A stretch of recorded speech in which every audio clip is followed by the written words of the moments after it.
Actually আমি যেখান দিয়ে হাঁটছি সেটা হচ্ছে ক্যানোপি ওয়াক। ওই দূরে পেনাং ব্রিজটাও দেখা যাচ্ছে। পেনাংয়ের মেন আকর্ষণ হচ্ছে দ্য হ্যাবিট্যাট।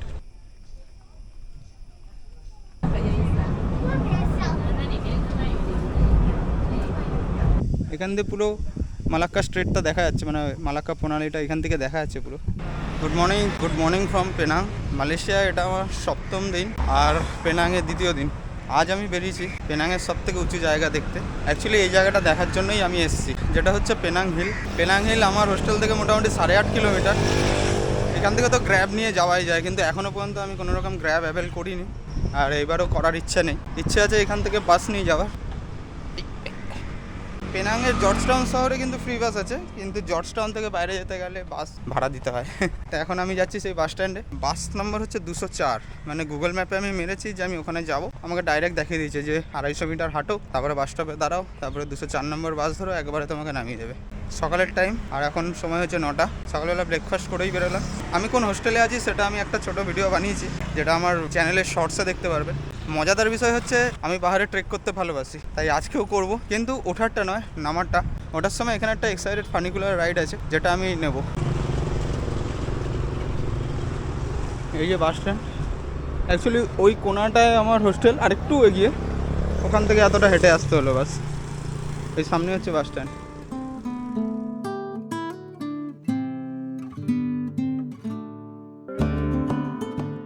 বাস স্টপে সবে গিয়ে দাঁড়িয়েছি, আর সাথে সাথে বাস চলে এসছে। দেরি না করে তাড়াতাড়ি করে বাসে উঠে গেছি, কারণ যত বেলা বাড়বে ভিড় ততই বাড়বে। টোটাল ডিস্টেন্সটা ছিল 7 কিলোমিটার, কিন্তু বাসের সময় লেগেছিল 40 মিনিটের মতো, কারণ বাস একটু দাঁড়িয়ে দাঁড়িয়ে গেছিলো, কিন্তু ট্রেনে ছিল খুব ভালো।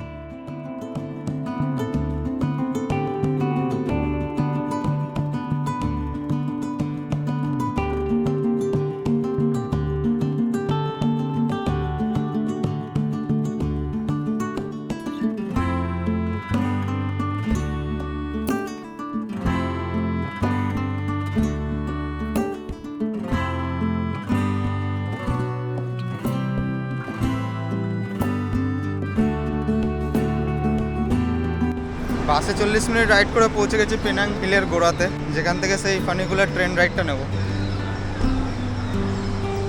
আর এই হচ্ছে সেই টিকিট কাউন্টার। মনে হয় খুব বেশি দেরি করে ফেলিনি, কারণ সকালই এসেছি 10টার আগে। আর এখানে হচ্ছে টিকিট প্রাইস হচ্ছে 16 রিঙ্গিট এক সাইড নর্মাল, আর 40 রিঙ্গিট এক সাইড এক্সপ্রেস। রিটার্ন হচ্ছে 30 রিঙ্গিট নর্মাল, আর এক্সপ্রেস হচ্ছে 80 রিঙ্গিট। আমি এক সাইডেরই টিকিট কাটবো, শুধু ওপরে ওঠারটা। আসার সময় আমি ট্রেক করে নিচে নামবো, এটাই হচ্ছে আমার প্ল্যান।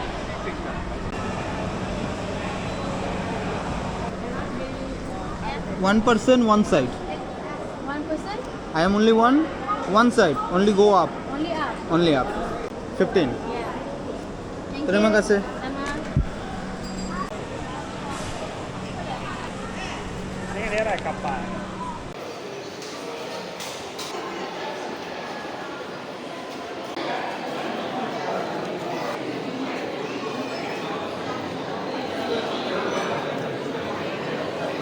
Oh my god.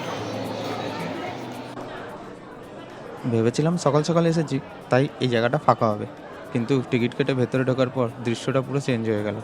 এত লোক কোথা দিয়ে যে এলো আমি নিজেও বুঝে পেলাম না। প্রায় 1 ঘন্টা লাইনে দাঁড়ানোর পর ট্রেনে ওঠার সুযোগ পেলাম। এই যে ট্রেনটা, এটাকে বলে ফানিকুলার, মানে কেবল দিয়ে টানা হয়। এখানে ইঞ্জিন সামনে টানছে না, বরং নিচে একটা সিস্টেম থাকে যা ট্রেনটাকে উপরে তুলতে এবং নিচে নামাতে সাহায্য করে।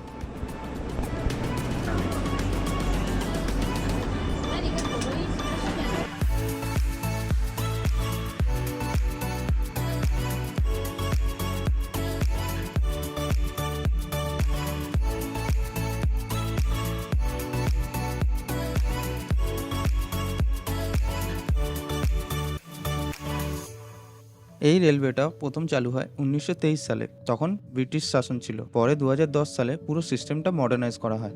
এখনকার ট্রেনগুলো অনেক বেশি ফাস্ট আর কমফোর্টেবল। এই ফানিকুলার রেলওয়ে টোটাল ডিস্টেন্স প্রায় 2 কিলোমিটারের মতো, আর বিলিভ ইট অর নট, এটা এশিয়ার সবচেয়ে লংগেস্ট ফানিকুলার সিস্টেমের মধ্যে একটা। হাইট প্রায় 700 থেকে 800 মিটার। ট্রেনটা নর্মালি 10 থেকে 12 কিলোমিটার স্পিডে চলে। শুনতে স্লো লাগছে, কিন্তু এই স্লোপটা এতটাই স্টিপ যে এর এক্সপিরিয়েন্সটা একদমই থ্রিলিং।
পৌঁছে গেলাম পেনাং হিলে।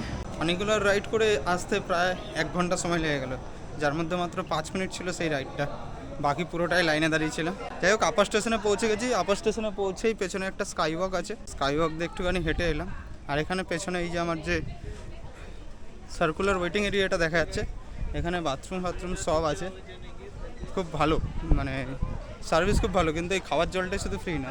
এখন বাজে 11:15, রোদ্দুর পুরো মাথার উপরে উঠে রয়েছে, গরম লাগছে।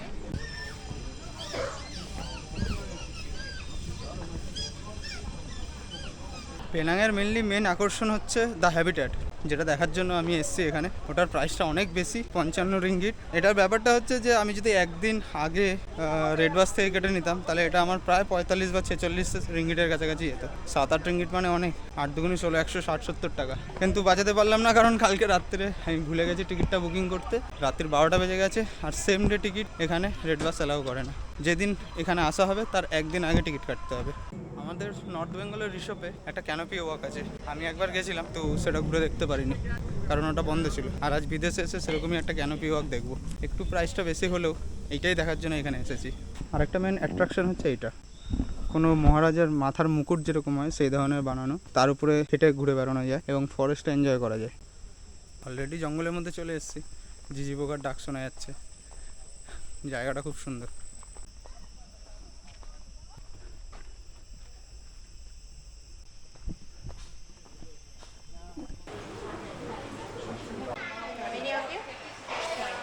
Can I pay by cash? Cash also can. Where are you from, sir? India. Thank you. Your ticket here, you need to scan in number 1, scan out number 11, and then for the shuttle ride at the back entrance. Okay. Alright, thank you. Thank you so much. ব্যাপারটা হচ্ছে 55 ringgit আমাকে online দেখিয়েছিল, মানে যখন red বাসে দেখছিলাম বা ক্লুকে দেখছিলাম তখন 55 রিঙ্গিট দেখাচ্ছিল, বাট এখানে কাউন্টারে আসলে 60 রিঙ্গিট। আমি যদি অনলাইনে টিকিটটা আগে কেটে নিতাম তাহলে আমার অলমোস্ট 15 রিঙ্গিটের কাছাকাছি বেঁচে যেত। 15 দুগুনি 150, 300 টাকা, মানে 900 টাকার মধ্যে হয়ে যেত টিকিটটা। কিন্তু এখানে এসে আমার 1200 টাকার উপরে গেল। তো এইটা হচ্ছে আমার টিকিট, আর ওর সাথে একটা বসিও দিয়েছে। সত্যি কথা বলতে এই জায়গাটার বিষয়ে যখন অনেক ভিডিও দেখেছি তখন খুব ভালো লেগেছিলো, কিন্তু যখন এখানে ঢুকলাম তখন মনে হলো এরকম জায়গা আগেও ঘুরেছি, আমাদের নর্থ বেঙ্গলে অথবা আমাদের চেরাপুঞ্জিতে, আমাদের উত্তরাখণ্ডে।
চলে এসেছি হ্যাবিট্যাটের ভেতরে মেন টুরিস্ট অ্যাট্রাকশন পয়েন্টে। অ্যাকচুয়ালি আমি যেখান দিয়ে হাঁটছি সেটা হচ্ছে ক্যানোপি ওয়াক। প্রায় জমি থেকে 17 থেকে 18 মিটার উপরে এই ক্যানোপি ওয়াকটা রয়েছে। আমাদের নর্থ বেঙ্গলে যেরকম আছে কাঠের ক্যানোপি ওয়াক, সেরকম নয়, এটা ভালো স্টিল দিয়েই তৈরি, কিন্তু অনেকটাই উঁচুতে। এরকম স্টিল ব্রিজের তৈরি, মনে হচ্ছে না জঙ্গলের মাঝখান থেকে এটা কোনো জঙ্গল সাফারি হচ্ছে, কিন্তু চারিদিকে শুধু নানা রকম পাখির ডাক, ঝিঝি পোকার আওয়াজ এইসব শোনা যাচ্ছে।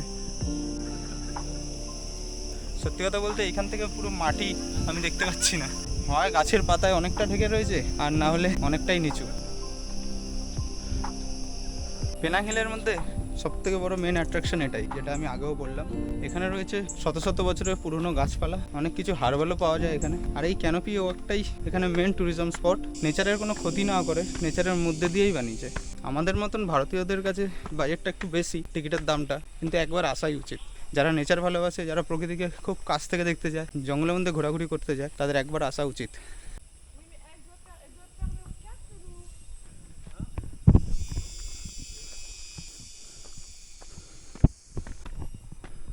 ক্যানোপি ওয়াকটা ছাড়াও এই ধরনের কিছু ট্রেল আছে যেগুলো দিয়ে ওয়াকিং করেও আসা যায়। ক্যানোপি ওয়াকটা হচ্ছে জঙ্গলের মধ্যে দিয়ে একটা ওপর পজিশন থেকে আসা আর একটা পাহাড়ের ধার কেটে রাস্তা বানানো। জায়গাটাকে খুব সুন্দরভাবে মেনটেন করেছে। এই যে রাস্তাঘাট পুরো পরিষ্কার, এখানে কিছু কিছু জায়গায় এরকম সিটিং এরিয়াও দিয়েছে, ফ্রি সিটিং, বসা যাবে। কার্টিস ক্রেস্ট, এটা এই ওপরের দিকেই আছে। এইটা হচ্ছে সেই ম্যাপ। আমরা এখান থেকে ঢুকেছি এইভাবে ট্রেল দিয়ে হেঁটে হেঁটে এসেই ক্যানোপি ওয়াকের স্টার্টিং। ক্যানোপি ওয়াকটা ইস লাইক এ বাইপাস, ট্রেলটা এইভাবে গেছে। এই কার্টিস ক্রেস্টের উপরে যাব এখন।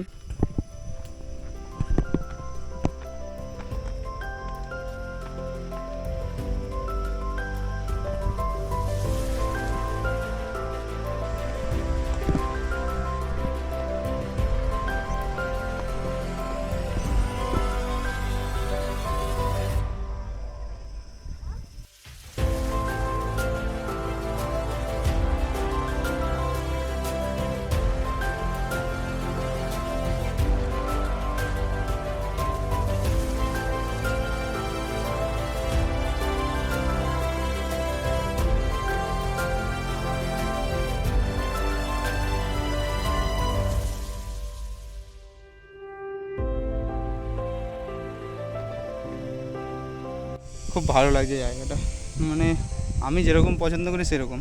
এতগুলো পয়সা খরচা করে আসার পরেও মানে অতটা মনে খারাপ লাগছে না। খুব সুন্দর নেচার, আর এদিকটা পুরোটা পাহাড়। আর এই জায়গাটা হচ্ছে ন্যাশনাল পার্ক, ওই সাইডটা হচ্ছে পেনাংয়ের মেন সিটি। এখান দিয়ে পুরো মালাক্কা স্ট্রেটটা দেখা যাচ্ছে, মানে মালাক্কা প্রণালীটা এখান থেকে দেখা যাচ্ছে পুরো। এটা হচ্ছে পুরো সমুদ্র, আর এই যে মেঘগুলো দেখা যাচ্ছে এটা আকাশে, আর ওটা তার নিচে রিফ্লেকশন। অ্যাকচুয়ালি এইদিকে যদি সোজা হেলিকপ্টার বা প্লেন অথবা জাহাজে করে যদি সোজা যাওয়া হয় তাহলে ইন্দোনেশিয়া পৌঁছে যাবে। এখান থেকে দূরে ওই পেনাং ব্রিজটা দেখা যাচ্ছে, আর এই যে হচ্ছে পুরো মেন সিটি। আর এই পারটা পুরোটা হচ্ছে ন্যাশনাল ফরেস্ট। দারুণ লাগছে এখান দিয়ে দেখতে। ওই দূরে পেনাং ব্রিজটাও দেখা যাচ্ছে। এখানটা দাঁড়িয়ে একটু তো ভয় লাগছে, but this is the view.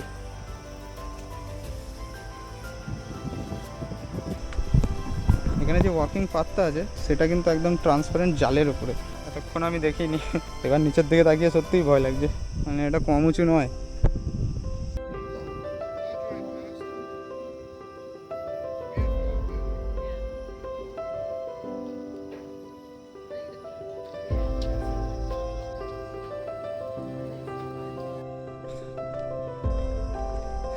Almost 2.5 ঘন্টা সময় এখানে কাটিয়ে ফেলেছি। এবার এখান থেকে বেরিয়ে যাওয়ার সময়। পেনাংয়ে আমি টোটাল 2-3টে জায়গা দেখার জন্যই এসেছিলাম। এক হচ্ছে জর্জ টাউনের কিছুটা ভাইব নেওয়া, দ্বিতীয় হচ্ছে পেনাং হিল, আর 3 নম্বর হচ্ছে কেক লক্সি টেম্পল। এক্সিট করে গেলাম দ্য হ্যাবিট্যাট থেকে। পেনাং হিল কিন্তু এখনও ঘোরা কমপ্লিট হয়নি, হ্যাবিট্যাট ঘোরাটা কমপ্লিট হয়েছে। আমার সাথে যদি এতক্ষণ হ্যাবিট্যাট ঘোরা হয়ে থাকে তাহলে আরেকটুখানি আমি এখান থেকে পায়ে হেঁটে নিচে নামবো। আমার ট্রেকিং করে যাওয়ার খুব শখ, এতে আমি কিছু পয়সাও বাঁচাবো আর কিছু এক্সপিরিয়েন্সও নিয়ে নেবো। এখন বাজে দুপুর 1টা। এখান থেকে হেঁটে নিচে নেমে সেখান থেকে কেক লক্সি টেম্পল। তো হ্যাবিট্যাট দেখে বাইরে বেরিয়ে এখানে একটা ট্যুরিস্ট ইনফরমেশন সেন্টার আছে, ওখানে আমি গেলাম এবং ওদেরকে বললাম যে আমার হ্যাবিট্যাট ঘোরা কমপ্লিট হয়ে গেছে, এবার আমি হাইক ডাউন করে যেতে চাই মিডল স্টেশন হয়ে একদম লোয়ার স্টেশন পর্যন্ত। তো ওরা আমাকে একটা ম্যাপ সমেত দিয়ে এবং বুঝিয়ে দিল কোন রাস্তা ধরে যেতে হবে। এখানে যদি রাস্তা বুঝতে অসুবিধা হয় তাহলে ট্যুরিস্ট ইনফরমেশন ডেস্ক আছে, সেখানে জিজ্ঞেস করলে ওরা সেই রাস্তা বলে দেবে। অ্যাকচুয়ালি এখানে অনেকগুলো রাস্তা আছে হাইকিং করার, তার মধ্যে একটা হচ্ছে হেরিটেজ ট্রেল, এছাড়াও 2-3টে আরও আছে যেটা স্ক্রিনে আসছে। আমি এখন নিয়েছি সেই হেরিটেজ ট্রেলটা, কারণ এই রাস্তাতে ফানিকুলার ট্রেনটা যে আছে সেটা আমার সাথে সাথেই চলবে। এখান থেকে নামতে আমাকে সময় লাগবে, ওরা যেটা বললো যে যদি ভালো হাঁটতে পারি তাহলে 30 থেকে 40 মিনিট। Hello, high.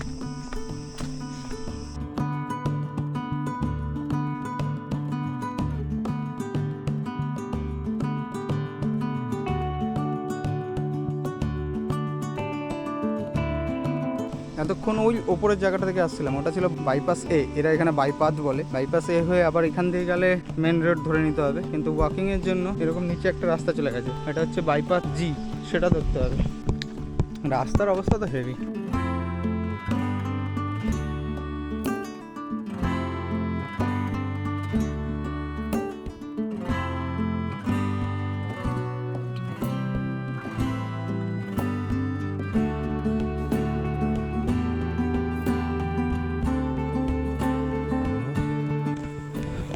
ট্রেক করে নামতে নামতে চলে এসেছি মিডল স্টেশনের কাছাকাছি। এবার এখান থেকে মেন হেরিটেজ ট্রেলটা শুরু হচ্ছে, যেখানে দেখানো রয়েছে এদিকে যেতে হবে। এটাই হচ্ছে সেই ভায়াডাক্ট যেটা থেকে ট্রেনগুলো আপ অ্যান্ড ডাউন করে।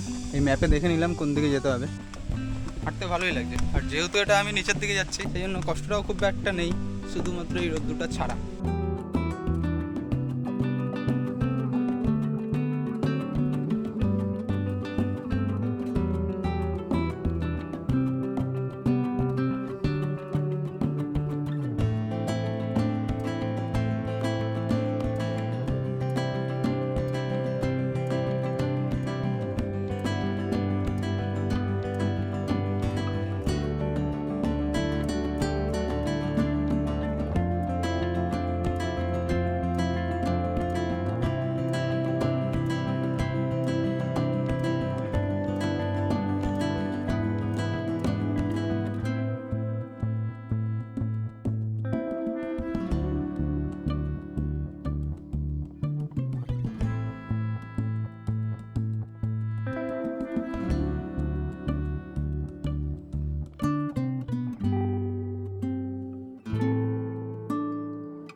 রোদ্দুরের জন্য পুরো হালত খারাপ হয়ে যাচ্ছে, আর কোনো কারণ নেই, রাস্তা অল্পই।